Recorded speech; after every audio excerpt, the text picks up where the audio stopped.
In today's video, I'll show you how to share started new job post on Facebook. So let's get started. First, open Facebook. Once it is opened, click on what's on your mind. Scroll down a little and you'll see different options to share something. Look for the option that says Life Event and click on it. Now, from the list of categories, select Work. Then, click on New Job. Here you'll see a field where you can add your employer and your job title. For example, I'll type Managing Director.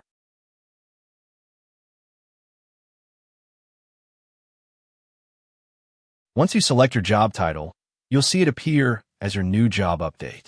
If you'd like, you can also write a short description about your new role, but that part is optional. At the top right corner, you'll notice a photo or video option. You can use this to upload a cover photo for your post. Just click on it, choose a photo from your phone or computer, and hit Done. After setting everything up, click Next at the top right corner. You'll get a preview of how your started new job post will look. If you're happy with it, just click Post to share it on your timeline.